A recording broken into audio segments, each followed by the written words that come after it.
I've never strayed away from working hard. I will be damned if I have anyone put that into question. Here we go! Quite a while. There's been a few crazy stories. Regardless, I'm always going to end up better than my situation. We haven't seen you in AEW since March. I've been home. Still under contract with AEW? Yeah. Backstage footage leaked of you at the Royal Rumble last year. Now you're at WrestleMania. Regardless of where I work, I'm going to support people that I love. You're being punished? I don't think that. I wanted to see my friends wrestle live. What the about it? When you did sign with AEW, you were Cody's challenger for the TNT title. If that's not a testament of who I am as a talent, I don't know what else is. The assumption from people is you're going to end up in WWE. I could end up anywhere. I'm in my prime. You came dressed for the occasion. I appreciate that. Yes, of course. Did you expect anything less, That's honestly? true, right? Yeah. I haven't seen you in person since you were the television champion. Yeah, I know. Wow. In right? NWA. Yeah. Yeah. Kind of crazy. You know what's funny about that? I was only television champion for 2 days. After the taping, it seemed like 2 months. But they taped like so many shows that day. Yeah, exactly. So I just remember that being like a thing. And I couldn't remember at the time. I told you, I was like, well, I'm losing it tomorrow, man. I remember meeting you backstage. That was in Atlanta at the, what's it, Georgia? GPB. Georgia Public Broadcasting. Yeah, GBP. Beautiful set there. Oh, it's amazing. And I remember everyone being like, you haven't heard about Ricky Starks? You haven't met Ricky Starks? And then I met you and I was like, oh, I see. Yeah. I see what the buzz is all about here. Feels like everyone kind of does that, you know? Well, but this was also 2019 or early 2020. Yeah. And then we did an interview over Zoom. After, what was that? A few months after that, no? It was a few months. It was after you debuted in AEW. Yeah, so definitely after June of 2020. Yeah. Wow. So I haven't seen you in a while. Yeah, no, it's been crazy. Wow. You know, it's cool too is to see the difference of both the careers, basically. True. I saw you on a red carpet recently with John Cena. Yeah. And I was like, what the hell? Yeah, That's but awesome. I've been The doing Rock. that. I saw you on there with The Rock. Who? What? Yeah, no, I've been doing that for my whole career. Like, that was the main thing. I've been an entertainment reporter, TV host my whole career. That's wild because I think, well, in the wrestling bubble, obviously we only see you as like, it's just to get you just interview wrestlers. Yeah. So that you have a full ass career before that is even better. Yeah, people will see like some of these clips go viral even still years later. Like there'll be a clip, now that I say it, of me and Anne Hathaway from an interview in 2011 that always makes the rounds. Yes. I've seen you do like these media scrums. Yeah. It's like, whoa. Yeah, like you'll see me with like Leonardo DiCaprio and people are like, man, that's crazy. Yeah. I'm like, no, that's what I've been doing my whole career. I've just always been a wrestling fan. Gotcha. So when those two worlds merged, like, you're interviewing actors and celebrities and comedians, why not a wrestler? Right. And then that kind of built on itself. Exactly. But I mean, your career, I feel like at that point in time, the world was just starting to figure out who Ricky Starks was and what you were all about. Yeah. And I mean, it's been almost a little over 4 years. What a ride you've been on. Dude, who are you telling? I feel like it's been such a whirlwind where I have to really sit back sometimes and remember, where I've come from, because I don't actually take time to do that. And that's a bad habit of mine. But it is wild to think, especially during the pandemic time, when the pandemic just hit and what happened with me in NWA, that, it only proves my point that the belief that I always have is things will work out every time. Where are things at now? We haven't seen you in AEW since March. Oh, there's another sip. Yeah, no. March was my last match. I've been home. I've been healthy. Never was injured. I did have a stinger. I got a stinger in that match against Top Flight in March. And I got immediately checked out and everything was fine. But I was just, concerned at the time. And so that happened. And then I was just home. And that's kind of, where it's been at. I've just been home. And it's a mind fuck because, I'm in my prime. And it sucks when you're on such a momentum, riding the wave and doing work and doing stuff, and then to just be at home for so long, you're kind of like, whoa, it kind of it throws it off, you know. You don't want to be at home. No, I'm not. I am not meant to be at home. I'm not meant to be a homebody in this current phase in my life. I'm not meant to be just chilling at home, and doing not the thing that I've been busting my ass to do for the past 13 years. So, are you still under contract with AEW? Yeah, but you're just not being used. But you'd like to be used. You want to wrestle. What's going on? Beats me. I could have 1,000 theories about what's really going on. The fact of the matter is that there's no. If I don't have a definitive answer, I can't just make up an answer for people and just assume. You know what I'm saying? Would I love to know the exact reason? For sure. Do I have speculations about why? Absolutely. But that does nothing to speak on things that I speculate does nothing for the situation, right? So I think it's just a matter of it sucks. You know, it's been a very cold day here in Austin. It's been a very cold day. It may have been cold for the past 9 months. I'm not sure. But thankfully, I have a sweater, and I'm always ready to keep the warmth going, you know? So that match, I think it was March 30th, 2024. Like my mug. Cafe Du Monde. Cafe Du Monde. Man, let's get some... advertisement points on that. If only we were getting some... Man, I've been there. I would hope so, man. Of course. It's just off of Bourbon Street. Yes, it is. It is. I don't know why I'm laughing at it, because it is. We can get some beignets. They're delicious. I like that fact that people go to there every time they go to French Quarter. Yeah. So you wrestle that match, and then you don't work again a week later, and then a week after that. When do you start to realize, oh, I'm not getting called here? I mean, geez, I don't think there's ever an exact moment where I'm like, oh wow, okay. I kind of just, figured it out. I have been working out, obviously, maintaining my shape, being in the ring still. I have been traveling and doing that stuff, right? Because that's what I can control. Of course, I have an indie date coming up, November 24th, and so. I'm doing that, obviously, but yeah, just it's such a mind fuck for me because I am capable. I am of sound body and mind, and you have to be careful about what you say because things get spun so quickly, and it's not right that certain people will believe this stuff, especially the people that you even work with. The people that's in your industry will believe the stuff that a small rumor just sprouts up online. It's kind of wild, When you look at the discourse online, though, fans miss you. Oh my God, it's incredible. I get so many messages from people who are like, hey, we don't know what's happening. We don't know what's going on, but we miss you. We hope that you're mentally okay. And obviously, I would love to give an answer of what's, a definitive answer. But I still maintain the truth of this. I have no clue.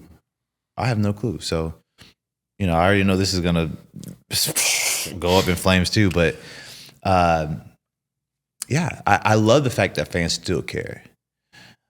All I know is this. Regardless, I'm always going to end up better than my situation. I'm always going to end up better than the circumstances that I'm currently in.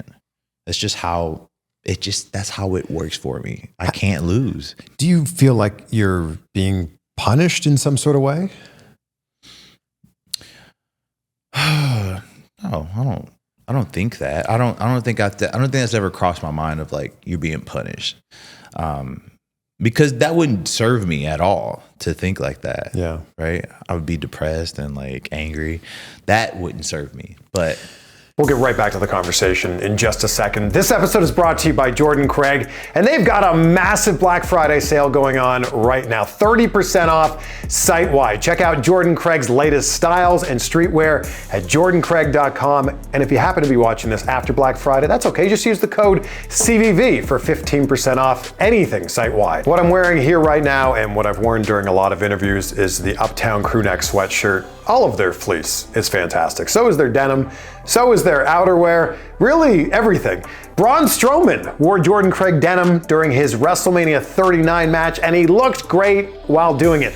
This coat that former AEW champion Swerve Strickland wore, that, my friends, is from Jordan Craig. So head to jordancraig.com to take advantage of their 30% off site-wide Black Friday sale, or if you're watching this after Black Friday, use that code CVV for 15% off at jordancraig.com. I guess people saw, it was so weird, that backstage footage leaked of you visiting Cody at the Royal Rumble last year, right?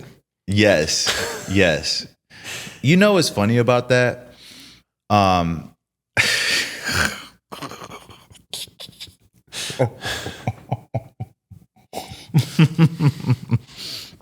You know what's so funny about that whole situation? First off, yes, I did go see a friend of mine for his match, obviously, because it was an hour away. Secondly, they caught me walking to the bus, right? So like, okay. Third off, somebody who worked at Alamo decided to take a video and take that screenshot and then post it. Yeah. So I remember the next day, Sunday, I woke up and like this whole thing was blowing up, and I was just like, "What is this?" I had people from my job being like, I had one guy. He was just like, "Were you at the Rumble last night?" I said, "Yeah." And what the fuck about it? What about it? He goes, "Just saying that's a bad look, you know." I said, "How is it a bad look? I can't control somebody taking a security footage while I'm walking to a bus. I don't control that. Like, how is that? Tell me how that is a bad look. We got people on our own program talking about other people at the other company, but yet me having my security footage exposed is a bad look. Give me a break." So this was just visiting a friend. It was simply visiting a friend. I was only on the bus. I stayed on the bus. I wasn't trying to cause any type of, issues or anything like that. The whole purpose was I was walking to the bus, so I didn't be seen by anybody. Yeah. What about at WrestleMania? What about it? WrestleMania, you weren't just on the bus. No, I was in the box. I was eating good. You know what I'm saying? I was enjoying myself. Yeah. So that one, you're out in the open there. Sure. Everyone was. It was cold. Yeah, well, I was there too. It was warmer the second night, but much warmer the second night. That first night, it was cold. For real. But if you already knew that this caused issues the first time when you were backstage and security footage leaked of you at the Rumble, now you're in a box at WrestleMania. Do you think that might cause an issue? You know who else was in the box with me? Dustin, right? Yeah, who else? I don't know, actually. QT Marshall. Okay. Aaron Solo. Like, this is not me putting them on blast. This is just saying, like, yes, there's people in the box. Yeah, and there's lots of footage of this. Yes, yeah. They Fans had footage of me celebrating. Yeah. All right. There was no issue about that. There was no issue at all. Only because before I had went, Tony already said, "Hey, it's okay." So, like, there was no issue. Now, if he actually didn't mean that, okay. I don't know. That's different, right? But there was no issue about that. And I still, to this day, don't see a problem with it. And I'm going to tell you what. I got into this because I am a fan. I love professional wrestling. Regardless of where I work, I'm going to go and support people that I love. And I'm going to go support wrestling in general. Like, I was there to watch Jade's first Mania match and was extremely proud. And we talk about her later, but I saw her match, and then I was there to see Cody's match. Guess what? I was at Mania the year before that and saw Cody lose. There is no issue with somebody being at another show, like an artist. Like, Jay-Z ain't gonna go to another rapper's concert. He ain't gonna go to a J. Cole concert. Like, you know what I'm saying? Mm-hmm. It's only blown up like that online because of people who, one, they're trying to get paid for their engagement. They got rent due, you know. I always make that joke. But it's people who just want to start something. And you could say it's like the tribalistic fans or whatever. I don't know if I necessarily agree with that all the way. To a certain extent, yeah. But like, I remember seeing some quote tweets about how I was dick riding Cody because I was there.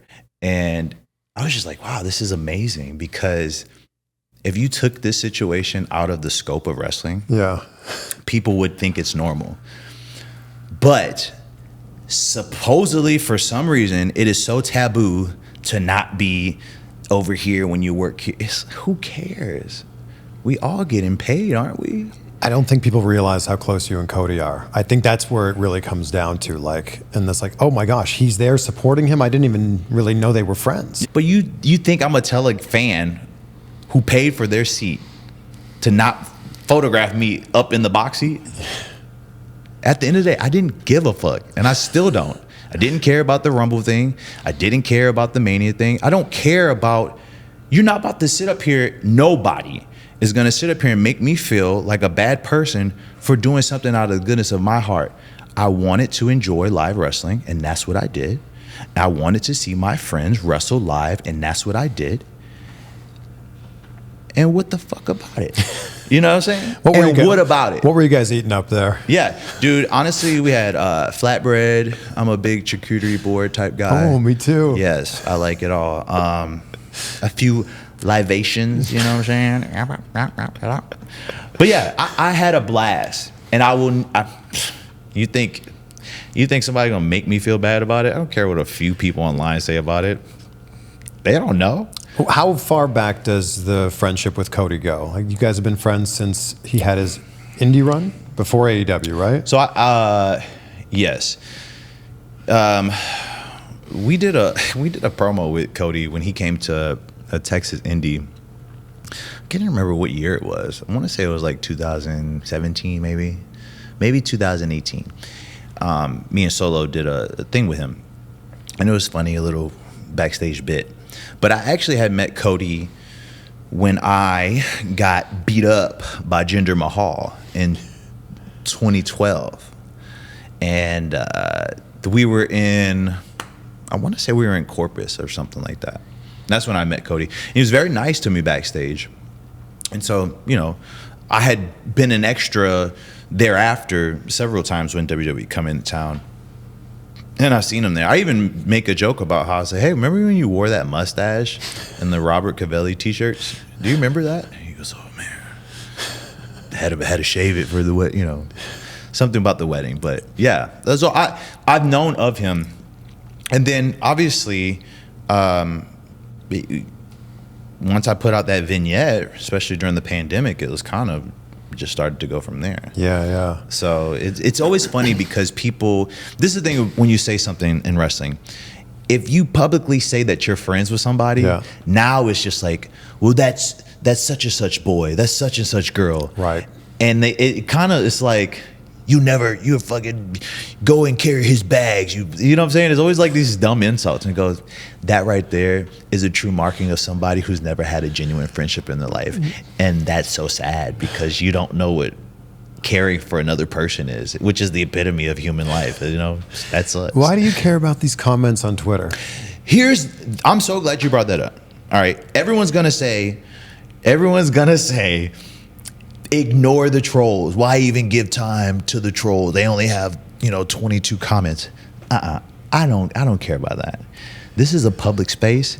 I have the right to reply to you. Why does it look bad for me to reply to someone calling me a this and a that? I love to talk shit. It is such a great mental flex. So when I respond to somebody and call them a stupid bitch or something like that, can we curse? Sure, of course. Good. Good. I just thought I'd ask right now after just going off. 12 swear words in. Is that okay? Can I say this? I like it. I don't find it to be, I don't lose anything about it. So are you saying you're in character when you're doing that? Or maybe towing the line? No, I'm not. That's not what I'm saying at all, because you'll never know. But what I am saying is that I grew up in an era of Halo 2 online. Okay, so talking trash online is kind of just, I'm built for it, you know? You know what I'm saying? And the best part about it is when you reply to someone who runs you down and they go, well, you're gotten to. I'm gotten to because I'm replying to you? Isn't the purpose of you saying this anonymously online is to get a response? Like, don't you want to bait? You're trying to debate with somebody, right? I'm giving you that. You're not going to win because I'm too quick-witted. So I like it. I like talking trash to people. I like it because I quote tweet and I talk trash about them, and now everyone can see how stupid this person is. That's why I like it. How do you decide? Because it's only when I'm in the mood. Okay. It's only when I'm in the mood. Sometimes I'm not in the mood. Sometimes I laugh at it and keep it moving. Sometimes I will I remember I posted a picture and someone was like, shouldn't you be talking about the show tonight as opposed to posting pictures? And it's like, bitch, you're on my Twitter. You're on my Twitter. What are you talking about? Telling me what I should and shouldn't do. You got some nerve. I don't know. I find the internet, the IWC, I find them to be, I don't think they're as bad as a lot of people make them out to be, only because I choose to ignore certain things about it. Well, I think the most hardcore fans of any fan base are like, they're the worst, whether we're talking about wrestling or we're talking about a video game or a movie or Star Wars or whatever. What if we said it differently? Instead of them being the worst, what if they're the most passionate? That is certainly a take. I don't know there's also passionate fans that point out the good things that are going on. True. Yeah. No, I absolutely agree there. I just think... but there is a certain percentage of every fan base that just want to focus on the negative of everything. Absolutely. And then you have a certain wrestler like me who loves to point out the stupidity of people on a public forum, you know?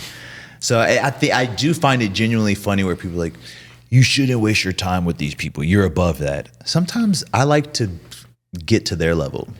I don't always want to go high. I want to go low. I want to go lower than hell with some of these people. Sound like a true heel when you say that. Yeah. There you go. It's so good to go back and forth with somebody because I ain't got nothing to lose. I'm good. I'm actually doing the thing that I love to do. I'm wrestling. Okay, quick time out from this episode because I got a question for you. Now that we know Goldberg is wrestling his last match in 2025, who's it going to be against? The odds are up now at MyBookie. They say, who will Bill Goldberg wrestle in his last WWE match? And I appreciate that they say Bill Goldberg like it's a quote from Bret Hart. Bill Goldberg. The odds right now say that it will be Gunther. You've also got Bronson Reed, John Cena, and Randy Orton at the top there, but check this out. At the bottom, they did include Bret Hart. It's a long shot, but I appreciate that Bret Hart is even included in these odds. When you sign up at MyBookie and you use the code CVV, they'll give you a 100% welcome bonus on your first deposit, which you can put towards Survivor Series. The odds aren't up at this exact second, but they will be up soon. Or you can bet on the NFL, NBA, NHL, or really anything else, because at MyBookie you can bet anything, anytime, from anywhere at MyBookie. Do you miss being in the ring? Absolutely. Because you could have probably taken indie bookings earlier if you wanted. I know. Everyone says that. You could have taken indie bookings whenever you want. But if I'm coming back to the indies, I'm doing it because of something that I want to do.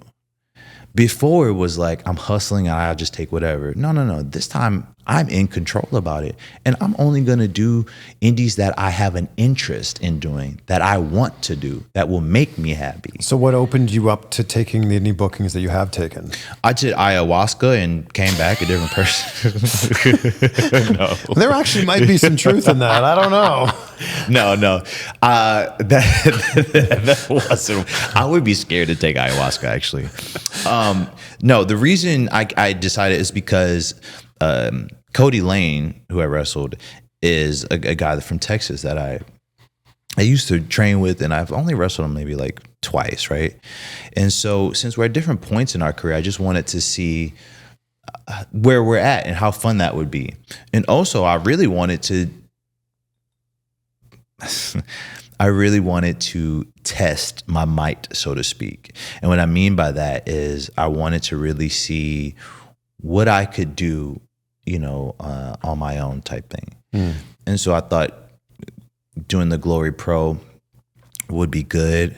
Obviously, I did the GCW stuff too. So I just really wanted to see where I'm at in the grand scheme of things. And I chose those two, and that's what I stuck to. Let's take it back to when you did sign with AEW. Yes. You were Cody's challenger for the TNT title. I was the first unsigned challenger, by the way. Anything could have happened from there too, right? Dude, you don't really, Arn Anderson told me, he goes, you know, he said, you know, kid, that's never happened before. Did a tryout live on TV. I said, wow, yeah, I did do a tryout live on TV and then got signed out of it. If that's not a testament of who I am as a talent, I don't know what else is. So was this just strictly, it was going to be a one-off? We'll fly you in for this one match? That's how I perceived it. In my head, there's no way I was going to get signed during the pandemic. Like, there was absolutely no way that I was going to get signed during the pandemic. Yeah, and I think people forget, even though it was only 4 years ago, people forget, like, those were pretty uncertain times. Yeah, man. Especially in the world of wrestling. Right. I had left NWA right when the pandemic hit. Yeah. And so I was like, well, and then not go. long after that, WWE had huge releases. Yep. So for anybody to be getting signed to a contract during that time was pretty uncommon. Yeah. And so I thought it was so interesting because I went into that whole thing with the mindset that I'm not getting signed off of this one. But guaranteed when the pandemic's over, they're going to be calling me. They're going to be like, hey, remember him? Because I would have just parlayed that into going to the indies and doing a bunch of stuff. And I remember that day I told Cody, this is how cocky I was. I had, walked in there and I knew most of the people there already. And I walked in there and I told Cody, this is definitely going to be match of the year candidate. And I'll never forget, he was like sitting down in the chair and he went, huh, okay. And so, I was just in there like, I was so hyped up and trying to replicate that feeling is awesome to me. But I remember telling him that. And then we went out there and I never forget, I was on the floor. I had gave him a clothesline, crossbody over the top rope, and I was on the floor. And Blade, of all people, Blade, my man Blade, said, just keep breathing, man. Just keep breathing. And I remember laying there and be like, wow, that's very sweet of him. Because wow, this guy doesn't know me at all. He's very nice. Get to the back, everyone's like, good job, blah, blah, blah. Tony was like, that was good. Thank you, blah, blah. That night I go and hang out and eat and whatnot. And there were some rumblings of someone telling me they may offer you something or whatnot and da-da-da. And I went home, and then the day that it aired, I think, this is what I think happened. The day that it aired, I think Tony saw the reaction online and was like, oh, wow, we got something here. And I do think that he was impressed by me when he saw me. But when it aired, that's when I got a message like, would you like to sign with AEW? And I was like, yes, I would. Thank you. I definitely would. So. And what did that day, what did that mean to you professionally at that point? Well, I mean, there was a lot going on because I was never popular on the indies. I wasn't a big name like the Keith Lees, the Ricochets, or any of that, right? So I never had that type of name value to me, and I think it's because of my style. I wasn't crazy off the walls, which is fine, but I maintained the fact that my style someone would appreciate one day. To get to that point and to have worked as hard as I had, because mind you, I want to say less than 8 months prior to that, I was sleeping on someone's couch. I didn't have much to my name. And so I was in my apartment by myself, and I remember I got the text message and no one was around me because, we were at that point, especially in Texas, we were just in lockdown. And I played I Wonder by Kanye West and I never wanted to hear that song until I got signed. And I remember playing that song and crying, and then I called my family on FaceTime and told them what it was. And I had remember reading these Twitter messages that were just saying they were so complimentary of me, and it's very rare that some people get all the compliments and all the like, hey, you're really good, you're really good, you're really good. And that's cool to hear it, but these were different. These were like, really, I met him at this show and he was this and that and da da da, and that really spoke to me a lot. On top of hearing this song, I wonder if you've never heard it. It's a really good song, and it talks about things that he kind of manifested for it to happen, and to go from sleeping on someone's couch to go from sleeping in a car and not having money. And before the AEW thing, I was only getting by because I was selling T-shirts on my Big Cartel website because I chose to leave NWA. I had to just have a belief that it will always work out. That's why I go online and I say, like, I can never fail. I just can't. I don't feel like I can ever fail. I don't feel like that, you know, it's the end of it for me. I'm always be better than my circumstances, bar none, because it's in me. So you're a big believer in manifesting things. Absolutely. I've lived it 10 times over of how great that is. There was a time I had no money to pay this insurance, and I was just like, I don't know, I think it was like $150. It was something. Dude, I looked in a shoebox randomly because I was moving stuff around, and I found like $150. What? Yeah. Who puts $150 in a shoebox? I like to randomly hide money. I don't know why. Like right now, I have money. I don't have any money hidden in my house. I don't have any money hidden at all in my house. I think you do. Yeah, but see, when people find out where I live at, and then I'm screwed, you know. But yes, it's things like that. I really believe that it just works for me. It just happens. You've been part of some big moments. Like, you were in the ring when Sting debuted in AEW. Yeah, it was his first match back. Yes. How crazy is that? Yeah. Insane. And that was the thing, like, as I understand it, he was just going to return. There was no talk of doing a match. Then you guys were able to do the cinematic match. Yeah. Then that turned into more matches for him. Yeah. So you're there, he returns. Walk me through, like, oh, hey, by the way, you're going to wrestle Sting. Dude, it was, I remember when it got announced that me and Bryan versus Sting was happening, Sting and Darby was happening, and it was such a wild reaction to it. And then I had to really think, like, I didn't grow up as a Sting fan. I didn't grow up watching WCW. I was an Undertaker fan. So as I got older, though, I did study Sting. I studied Sting. I studied a lot of WCW from like the early 90s. I watch all types of wrestling, but like that was an era that was really cool because of, they just had a certain energy to them back then. Yeah. And I'll never forget Sting coming in and meeting him. He was so nice and so sweet. And he's very collected. And you have to realize he's coming to a place that he knows nothing about as far as this company goes. And he's dealing with people younger than the place that he was at previously. So he's very, I think what it was he was very observant, and he was just, getting used to what was going on.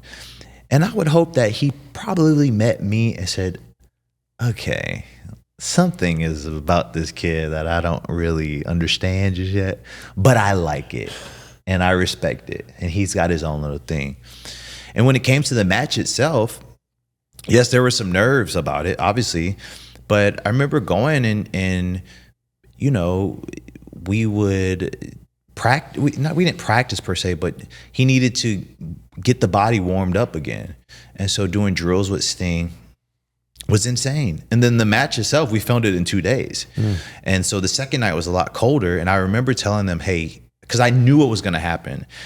Sting needs a heater. He needs like what's it called? Like a dry sauna. Yeah. Just to keep, and everyone can use it too, but it was to keep the body limber because we were stopping and there was like breaks in between the films. You get how it is. It's just, filming's hard because and you're resetting for the new location and waiting. Yes. And it Lighting was raining. it. Yeah. It was cold. It was all of that. So I remember telling them that and just making sure that he was as comfortable as possible, because if anything, I knew from training with him what would help him out.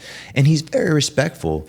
And I'm not saying that this was a man who couldn't speak up for himself, but I think that he only, wanted to ask for things that was absolutely necessary in times. He didn't want to seem like he was being too needy. Was there ever a worry of like, maybe just in the back of your mind, like, man, I'm giving this move to Sting? Like, no, yes and no. There was a moment where Sting had me up for a gorilla press slam. I remember being up there, like, damn, he's still very strong. It's insane. And then the next thing, he punches me right in my mouth. And I was like, oh my God, bro. Badass. There was a moment where, dude, Sting gave me a sunset bomb. I flipped him up, and this man gave me...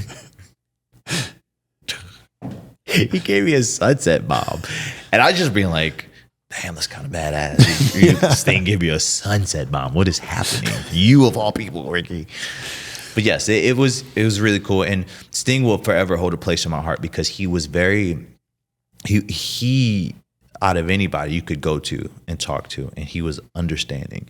And you talk to him and he'd give you this look, and you would think that he wasn't going to say anything. It's just him thinking. And he speaks from a place where he's lived life several times over. Have you had anything more painful than the skateboard full of thumbtacks? Oh my God. You know what? I mean, well, I didn't feel my neck at the time, but probably the skateboard for sure. Absolutely. I just remember laying there and my whole body was like... Yeah, when your leg was shaking, I was like, is he just selling really well, or like, is he actually in pain? You never know. You never know. You'll never know now.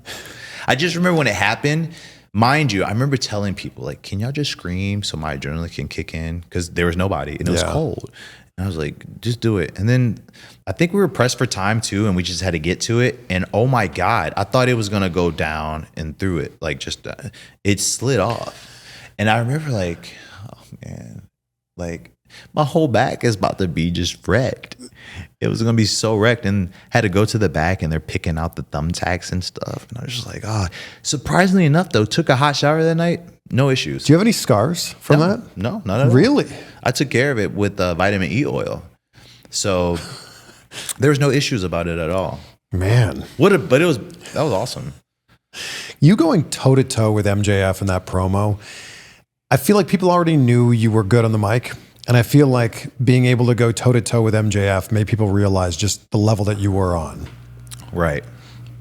Well, I mean, I knew. There's several instances where I think I've proven to everybody that I'm actually more of a troll than Max is. And I've had it happen on live TV. You know what I'm saying? But in that moment, that was in Austin, and I just had a match. And so the promo that I went off on him with was so good because, I stumbled and I said, I'm going to stomp a ass in your something. And, I like stumbling through a promo. I don't care if it's clean. You hear somebody freestyling on a rap beat and it's just like, well, they kind of stumble, but they just keep it moving. I like when that happens. That right there was my moment in my head of like, just kill him with what you got. You give me an inch, I'm gonna make sure I make that the most out of it. I'm gonna make sure that you get every juice out of that squeeze. And so obviously the chemistry with me and Max was palpable in that moment, because you could feel it and you could see two people somewhat similar but total opposites. Is there anything that's off limits in those promos? I mean, there are people that put down their rules about things that they don't want you to say and all that. That instance, me and Max have known each other for a while, right? And you could even say that we are somewhat acquaintances, but I don't even like to say that because he's just a general piece of shit, as you know. He's awful. Yeah, he's the worst. So there was nothing that was off limits on me. And the only reason is if you come at me hard, just know I already have a bullet loaded for you, and you're dead before you even say it. That's how I operate. So, and I kind of like it too. Like, yes, there may be some stuff. Probably don't say nothing about my family or anything like that, and that's cool and all. But for me, I mean, I'm already exposed to the world. I'm in underwear. You've had comparisons to a young Rock your whole career. So he hits you with Dime Store Dwayne. Yeah, and I said he was a ripoff of Roddy Piper. You know what's wild about that? Max says all that stuff about me, yet made a return in a leather cutoff jean jacket. How is it that I am trying to rip off The Rock, and this guy is every day, he's cosplaying Triple H, he's cosplaying Ric Flair, he's cosplaying Roddy Piper. How is that? Isn't that, do you ever find that interesting? That was, that was more than just him wearing that cutoff jean jacket. It was more than a nod. It was like, wink, wink.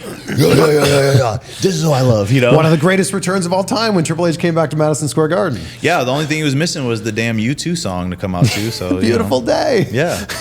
That's all we were missing. It was just a video package of him training, I don't know, doing the cha-cha slide because of his hip, right? I think his hip, we just needed a montage of him cha-cha sliding. Is the comparison to The Rock a double-edged sword? Because it's like, man, he's one of the greatest of all time, you know, arguably the best on the mic.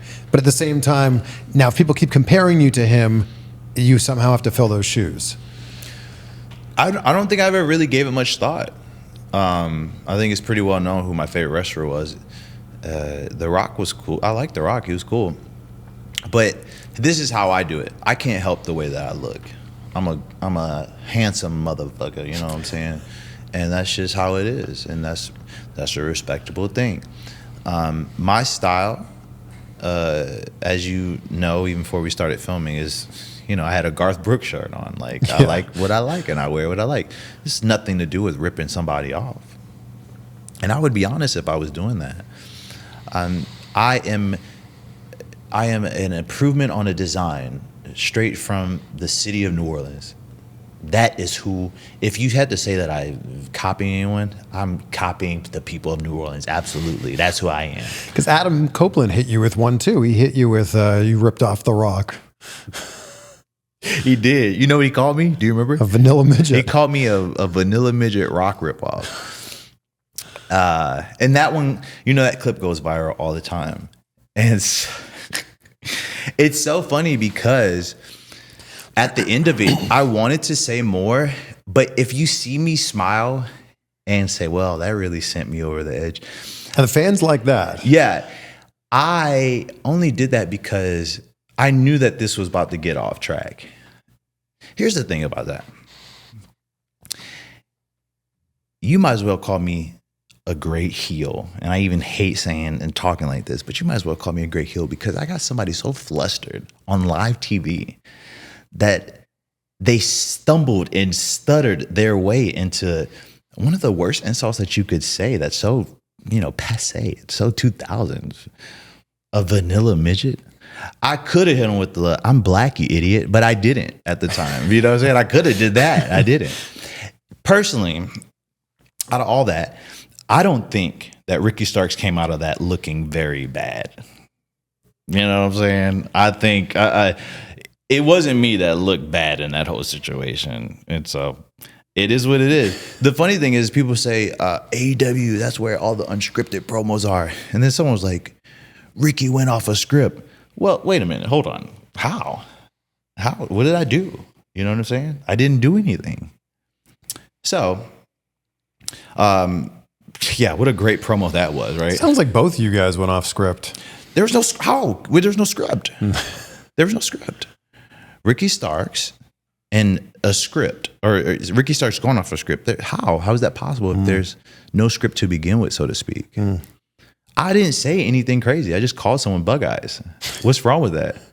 That's like, how is that any different than someone calling someone fat? Yeah. Is it different, guys? Am I missing the point here? If anything, bug eyes, that's, if we had to do it on the tier group, it's very like F tier. It's not even S tier. You know what I'm saying? Like F tier, S tier. There's like tier groups that you can do. You got to be hip, man. I'm not hip enough, I guess. I don't know that the point is that I can't be eating up on the promo. Come on. Come on. Let's be real. Chew it and do it. What a catchphrase. I love it so much. Blue Chew is an online service that delivers the same active ingredients as Viagra, Cialis, and Levitra, but at a fraction of the cost and in a chewable form. The process is simple. Just sign up at bluechew.com, consult with one of their licensed medical providers, and once you're approved, you'll receive your prescription within days. And the best part about it is it's all done online, so there's no trips to the doctor, there's no awkward conversations, and there's no lining up at the pharmacy. Guys, Blue Chew wants to help you out in the bedroom. And that's why they're hooking you up with your first month for free. Yeah, for free. When you go to bluechew.com and you use the code CVV, your first month is free. You just have to pay $5 for shipping. All of the info is at bluechew.com. Don't forget to use that code CVV. And a big thank you to Blue Chew for sponsoring the show. How much did things change after CM Punk left? Because you're supposed to work a match with him at All Out. All Out, yeah. I don't know. I definitely think it changed for sure. Because I don't know what that was going to entail, so to speak. But yeah, it definitely did. It did change up some stuff. And then it ended up becoming a match with Bryan Danielson. Mm-hmm. It's a great match. Yes, dude. You know what's so great about that match? Before I went out, I was nervous, but I guess I didn't really realize what was about to happen because I was so frustrated. In what way? In such a beautiful, organic way.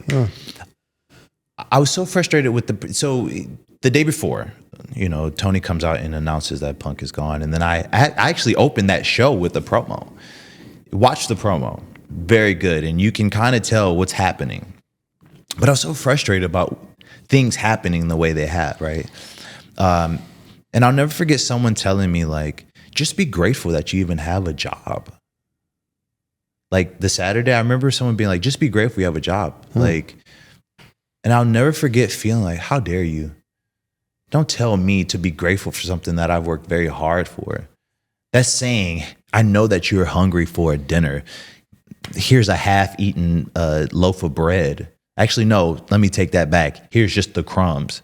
Fuck you. Don't tell me just be grateful for something. You don't live my life. You don't understand the things that I have gone through to even just get in this moment.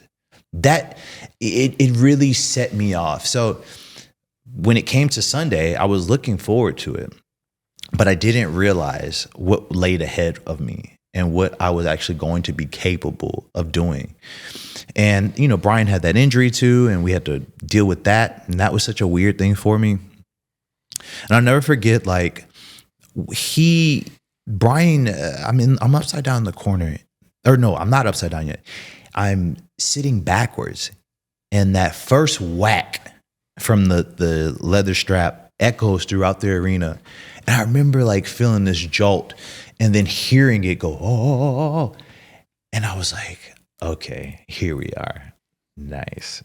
And then later on, Bryan's tagging me in the face with that belt, with the strap, excuse me. And he was like, are you going to take it? Are you a man? And this is my theory. I think Bryan thought I was a pussy. I think he thought I was a pussy because of how I look. Because, like, well, this pretty boy ain't fucking, you know what I'm saying? He's gonna welt under. I guess what I'm trying to say is he wanted to test me. And I love that. I love that he wanted to test me, and I definitely think I passed with flying colors. Did you guys have a conversation afterwards? Absolutely, we did. And what did he say? Yelled at me in the most positive way in Gorilla and said, you have been given obstacle after obstacle, and you have fucking knocked it out of the park every single time. Every single time. Every single time you have delivered when they thought you would drown. That right there, you showed more. If anybody had an ounce of doubt about you, you have proven them that you are who you say you are. And that is a main eventer. That's what he said to me. Was there ever talk at any point about you being AEW champion? Not to my knowledge. Yeah, I mean, you had some opportunities. That's why I ask. Oh, well, I had the Max match. Yeah. And then you were supposed to have the match with CM Punk. That I don't know for certain. No one ever talked to me about that. And I did hear about that, but I don't know how true that was. So it's nice, fan fiction, I guess. What was your experience working with Punk in the Owen Hart Cup? It was awesome. Punk was really instrumental in how I was presented. Mind you, I had all these ideas. I had the idea of doing the filming you walking into the arena with your bags and stuff. That now they do it on WWE All the time. Yeah. The show starts with it. Yeah. Yeah, and so I had gotten that idea from like the NBA walk-ins when they're showing off their outfits. So I wanted to do something like that, and I was always pushing for that, and it just never whatever. And so I remember telling Punk that, and he was like, love it, love the idea. Then I would show up in my outfits that I always wore. He goes, love it, that's incredible. So it was always trying to do the stuff. I already know what I want to look like. I already know who I am, and I already know where I want to go. I just need the other person to get on board with that. So Punk was very instrumental in all of that. I went out on a promo with a Louis bag, and right before I go, they were like, "What's in the Louis bag?" I said, "I actually don't know. Why do you have it?" "I just bought it. I want people to see what I got and what they don't." He's very instrumental in that. The whole pyro thing. Why not just have pyro go off for 10 minutes? I said, "Oh, I never thought of that. Let's do it." So it was great working with him, especially in the Owen Hart too. I enjoyed all of those matches. I really did. I enjoyed all the matches leading up to that one too. And then I enjoyed the Steamboat match. Man, that was crazy. Yeah. All of that was so great. And I never took it for granted. Never once did I act like, I just never took it for granted. That's the first time Steamboat got physical in how long? Right. And it was insane to feel that. And then the next week I walk out to people cheering me. I said, guys, Steamboat, it hurt me a lot more than it hurt you because I didn't want to do that to you. But you have to learn when you mess up, there's consequences. So you had so many appearances with WWE early on in your career. Oh, yeah. And we'll talk about all those, but why didn't that end up turning into you working for WWE then? Oh, another sip here. Oh, boy. I actually don't know. I was just thirsty. I don't know. I think at the time when I did a tryout in 2017 and really put all my eggs in that basket and really was like, and I was told that they liked me because I did a promo that they really enjoyed. I just don't think they had a place for me yet. And I was competing against guys who had a name on the indies. So you got to think about it. They were going to take the guys with names because those fans were going to follow them.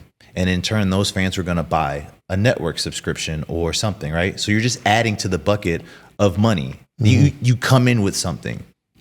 I personally think that's just what it is. Timing wise, at the time, I thought it sucked. But looking back on it, I'm actually glad that I'm in this route that I've taken with AEW and having them basically take a chance on me and me prove my worth 10 times over. When you got put through the table by Ryback, yeah, what was the setup? When you arrived that day, you're just an extra. Dude, that day was crazy. So that was at the Laredo Energy Center. My car starts to overheat maybe 10 minutes before I pull into the thing. Right as I pull into it, the cap on my what's the word I'm looking for? Help me out here. Radiator? Yes, pops off because there was no coolant. Yeah, there was no coolant in it. So I'm like, I'll worry about it later. I'll have to find it later because I was late. So I rush in there. And, I was just talking to Bailey about this, and I had on a Calvin Klein shirt that I bought from the outlet store, right? And I had on some black and white Adidas and some slacks, no jacket, no tie, because I don't know how to tie a tie, okay? Anyways, so they're like, we need this person for this thing. And this is when Ryback was being a bully. Yeah. Man, I was with it. I was totally with it until we do the first scene. All he was going to do was take a little tuna salad and throw it in my ear and then put me through the table. Man, this dude slapped the piss out of me the first shot. And I went, okay. Guess what happens? As we're filming, pyro goes off. Cut. We got to do it again. We got to clean the thing out of his ear, blah, blah, blah. You know, we got to do all this stuff. Great acting, Ricky. And I thought it was great acting. Even Miz and Punk told me afterwards. Okay. And so, second thing, does it pop? He doesn't put me through it yet. Okay. Well, something's wrong with the lighting. Let's do it again. The third one is it. And I'm just like, please, God, let it be it. Dude, he goes, psh, psh. Think that's blah, blah, blah, and then puts me through the table, and then they call cut. Ryback's, is cool with me, and I've seen him there after, and he's always been very cordial, very nice, respectful. My shirt's ruined. I didn't bring an extra shirt. So I'm walking around backstage. This is what happened. After I leave that room, everybody's at Gorilla. So they all saw this live. Miz is sitting in a computer chair. He turns around. He said, that was really good acting. Very appreciated. Punk, who's in another computer chair, I'll never forget, in a hoodie and shorts, he says, you're going to let him do that to you? You're not going to go fight him? You're not going to stand up for yourself and go fight him for doing that to you? I said, yeah. He goes, wouldn't have been me. And then he just walks off. And then I'm like, he had to be joking, right? He had to be joking. And he was, obviously. But I walk off and my shirt's ruined. I got tuna salad on my pants and stuff. And they're like, do you need a shirt? I said, yes. Mind you, he ripped it too. So it was already ripped. Dude, I'm walking around in a WWE Money in the Bank staff t-shirt. Like what they give the people who set up the ring. And it's like a 2XL. What about when you were a U.S. Marshal and you took out Roman Reigns? Okay, so when I was U.S. Marshal, I drove to Dallas with my girlfriend at the time. Okay. And she dropped me off. When you get into that building, there's no reception. Just so you know, okay? I left my wallet in her car. When I got there, I was trying to get my wallet back. I could not. As I'm trying to leave, just to go outside to grab it, they go, are you trying to leave early? Like, whoa, what's happening here? Are you trying to? I said, no, I was just trying to go grab my wallet because, hopefully she was still outside. And I was trying to get the reception and all this stuff. And they go, well, you need to get to the ring right now. Go to the ring. They tell me what the setup is. You're a U.S. Marshal, blah, blah, blah. Act like you're not a wrestler, please. Like how you get in and all this stuff, okay? So they get me suited up. They run out of letters to put on their U.S. Marshal, but they somehow figure it out, and I'm a U.S. Marshal. I don't know what a U.S. Marshal is. I don't know the jurisdiction of that. I don't know, you know what I'm saying? Like who's over who in that situation. But to be arrested by a U.S. Marshal means that you're indicted on something, some serious charges, RICO charges, fentanyl charges, something. So I thought arresting Roman Reigns was like, what did he do wrong? Yeah. Man. What did he do? I don't even remember, but he did beat the piss out of all of us. Yeah, I don't think he got then arrested later for assaulting a federal officer. No. I don't think that was the story. Bro, no, because he was handcuffed, and I mean, he was, bow, he was jacking us up. You can see him in the corner with both hands, just I got my hands up. But it starts. If you watch it, you can see how I get in the ring. I get in the ring like the women's wrestler used to do in the old, like back in the day, where they go to the real bottom and they get in because they was like, hey, act like you never got in the ring before. I was like, well, if I was U.S. Marshal, I wouldn't know how to get in the ring, so I'm gonna get in the bottom. And I was doing all that, and I had on dress shoes, so then when I get hit by Roman, I slipped and fell and had to get up and grab him. It was a mess, man. But I will tell you, I look like a total badass in that outfit. And, as they say, long-term stories, I don't know. There's a long-term story there. Long-term storytelling and the fact that I went and got my U.S. Marshal degree. So now I can arrest anyone at any promotion. Yeah. Yes. For sure. Yeah. You also had a match with Kane on Main Event. I definitely did. I forgot.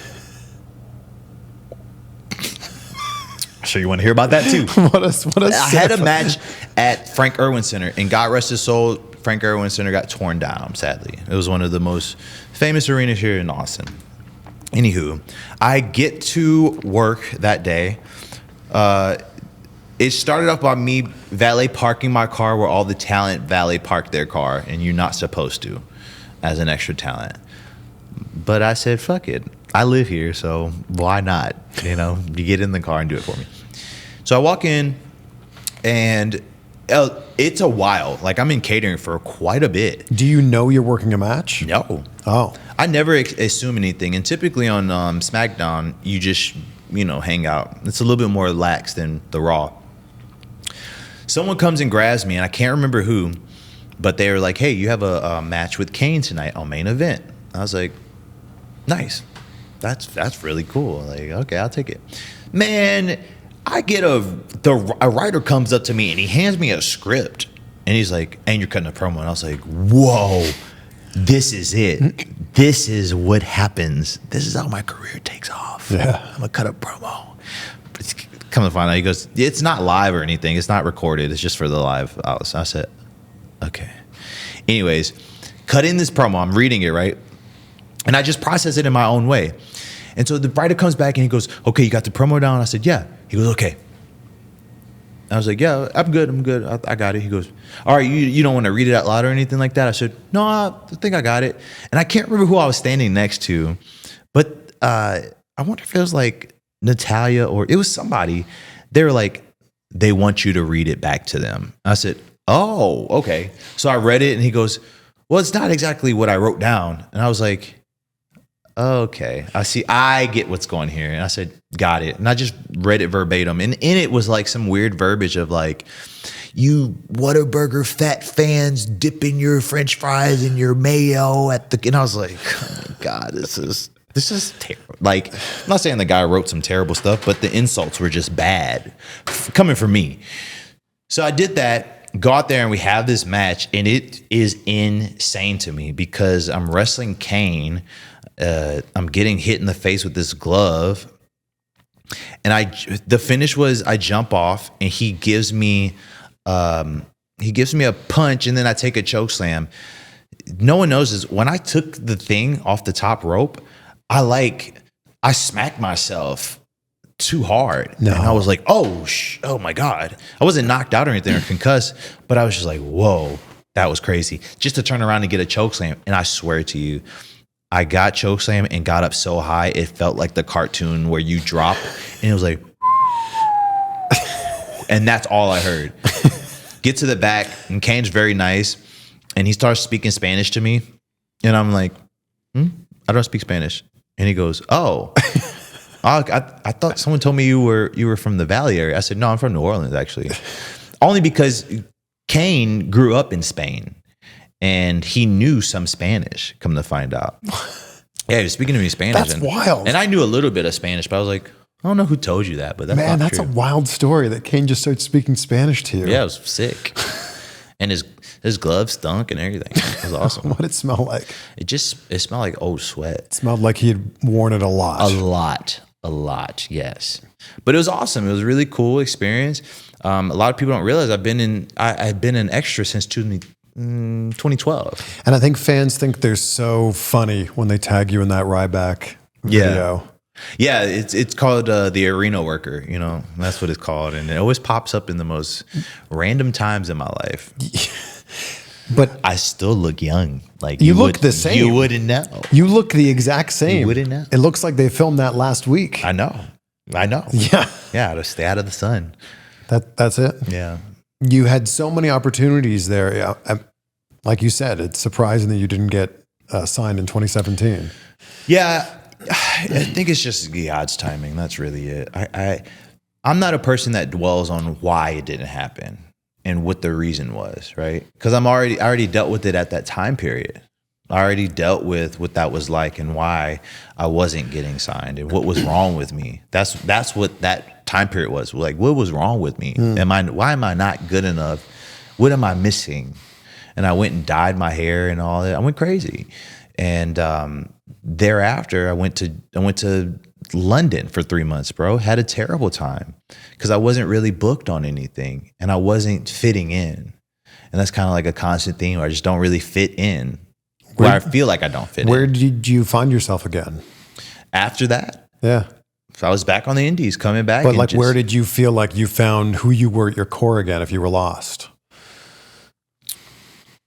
It happens right before, it comes back right before I go to Japan in 2019, I think, or 2018. And then the match with Bryan is when I really, the child self in me was like, wow, you are a main eventer. You've always been a main eventer. This is it. Is there some doubt that's crept back in now? I mean, yeah, for sure. When I was sitting at home and was trying to figure out like, well, no one sees me. I'm not on TV. No one sees me. I didn't think that no one cared. I just thought like, well, this is it. Like, I don't want to be frozen. I don't want to turn into a frozen turkey. But I don't let that dictate me. I'm still in the gym working hard, and I'm still look great. Thank you. I'm still just doing stuff. I think the assumption from people online, because you're friends with Cody, is you're going to end up in WWE at some point. I could end up anywhere, actually. Like that's so crazy that, it's not. Let me phrase that. It's not crazy. I understand it. I definitely get it. Like, you just go where your friends are. Yes, I love my friends. I would like to always see them every day in my life, whether they come to me or whatever the case may be, right? That's just how it is in life. You have people that you are cool with, and you're always gonna have people say like, well, you're gonna do that because of this person. It's like, well, damn, yeah, I can't act on my own accord. I guess it's a matter now of like, where do you go, right? Is it more indie bookings? Is that what it is? I don't know. Like, I feel like any answer I give is not gonna be sufficient enough for anybody. Then maybe it's just watch and see. Yeah, that's really it. And I think people have been watching me long enough that if you continue to watch me, then it will turn out good. Obviously, I have my hopes of what I want out of my life, and that's what really matters. But yeah, one thing about me, man, I've never strayed away from working hard. Yeah. And I will be damned if I have anyone put that into question. That's insane. I have worked tremendously hard, tirelessly hard since 2020 in AEW. And then even before AEW, I've worked hard as well. Even at NWA. There's no one at NWA that would tell you that I was a lazy worker. Ask Nick Aldis. Ask Billy Corgan. Ask Eddie Kingston, Ask LA Knight. You'll never find it. It's unheard of. So if anyone ever says that I'm difficult to deal with, that I'm lazy, or you know what I'm saying? Yeah. Or I was an alcoholic and got arrested in Canada. What? It's all lies. You didn't hear that. Man, you got to be more online. I'm Canadian too. Yeah. Arrested in my country, huh? Yeah, they said I beat up your cops and then got thrown in the back of a cop car. Honestly. What city did this happen in? Saskatchewan, Allegedly. maybe. Oh, okay. Maybe Gary. Gary, Indiana? Or is it Allen? It's Allen, that's right. What? It's a small town. You wouldn't know about it. In Saskatchewan? No, it's actually somewhere in Winnipeg, outside of Winnipeg. Manitoba. Probably. That's in Manitoba. You know it. No, I know all the provinces. Well, I've done a lot of tours there, so I know them as well. But just for the record, this didn't happen. Didn't happen, but I will say I sound like a total badass. It sounds like it. I beat up a cop and got arrested and was able to wrestle the following year. There's definitely some stories, crazy stories about you out there. Dude, there's been a few crazy stories, and they all come from a place of trying to tear me down. Where's your just headspace at right now? My headspace. I mean, I've been pretty good. I feel like I've been in a better headspace than I was, earlier this year.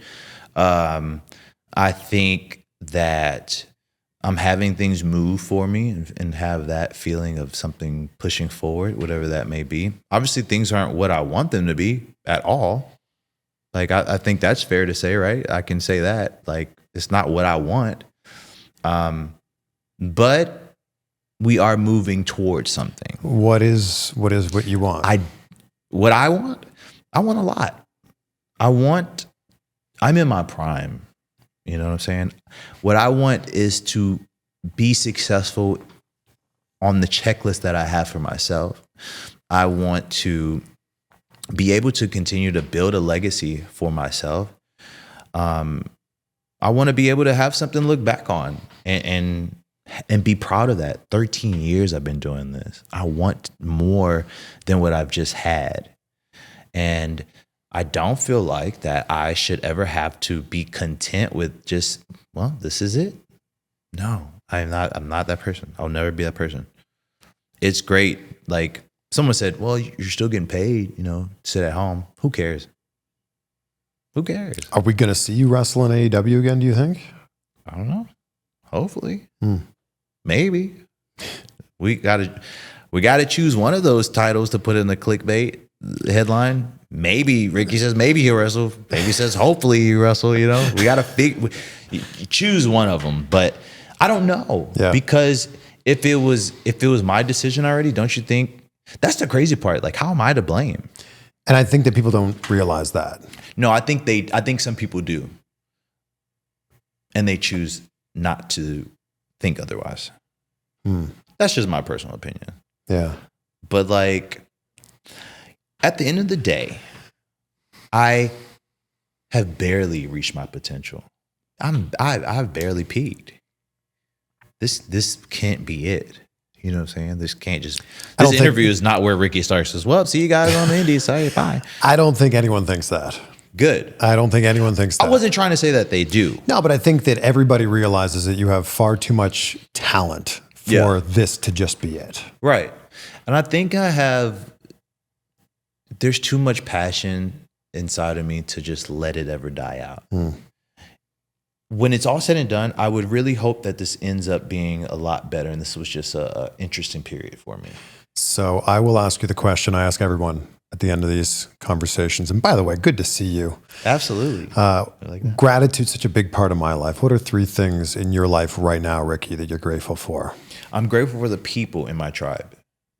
I'm extremely grateful for the people in my tribe because to reciprocate love, to reciprocate that type of care back and forth, I could get through anything. I could get through the darkest of days. So I'm very grateful for that.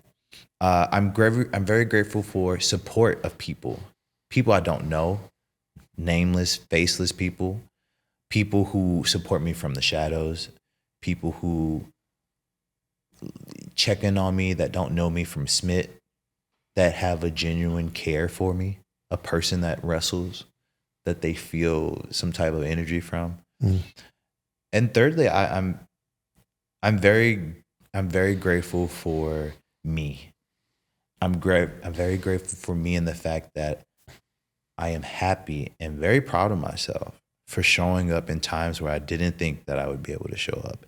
I'm very happy and grateful for me in the fact that I was able to show up for the younger version of myself who wanted this for the long time. And despite every storm that I've had to weather, and despite every block of shit that I've been given, I have made the best out of it. I couldn't have done that without the other 2.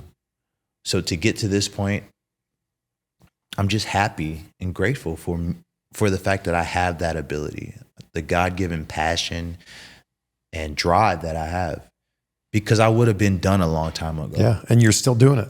I would have been out. The neck injury would have done me in, or living in my car would have done me in. But I've come so far to just give up now. And I have so much further to go. And these things, these minute bullshit things that we have to kind of deal with and navigate around, I don't take it to heart. It is what it is. You know what I'm saying? But at least like my voice will always be loud and proud of the fact of the things that I've done and the people that I care for. Yeah. People like Cody, people like Jade, people like Allie and Eddie, and you know what I'm saying? I should be able to speak so proudly of people like that in my life. Well, good to see you, man. It's always a pleasure. Appreciate this. When are you coming to a show? You tell me. We got a little baby on the way. I know. Congratulations. Thank you. I love that. Baby number 2 on the way, so there won't be probably as much traveling. You don't have any gray hair. I think I do. The camera's just not close enough here. I can't see it. We don't need to go look. Yeah, it's okay. Don't go looking for it. They don't give you gray hair? Children? I mean, not yet. I feel like that's just something parents say. Oh, see all these gray hairs? That's because of you. Wow, blaming already. But there are definitely a few. You know, I'm actually great with kids. Kids and animals love me. Would you like to babysit our little girl, Logan? How old? She's 17 months right now. She cry a lot? No, but yeah, I can do it. She's starting to, like, when she doesn't get her way, she's starting to, like, Meh. Oh, yeah, I can do that. I just give her what she wants. Yeah. That's easy. But she can't speak enough. Like, she only speaks like 20-ish, 25 words. So you don't know what she wants sometimes. I can do that. And I used to work with kids. She doesn't know the word yes, so everything's no. Do you want this? That's no. perfect. And then I give it to her. Oh, yeah. I like that she knows no first. Oh, she loves no. That's going to actually come in All handy. right, great. Uncle Ricky's going to come babysit my daughter. Listen, honestly, wait till I have my own kids. They're going to be a rowdy bunch. I bet. Yeah. They're going to be so charismatic and so unruly. And suplexing each other everywhere. Actually, you know what? I thought about this the other day. What if my kid ends up being like a professional golfer or something? It's not a disrespect to golfers. I'm just saying their bodies, is a little bit more preserved than wrestlers. Maybe. All right, brother. Thank you so much. Yeah. Do we do a presidential handshake? Would you like to? Yeah.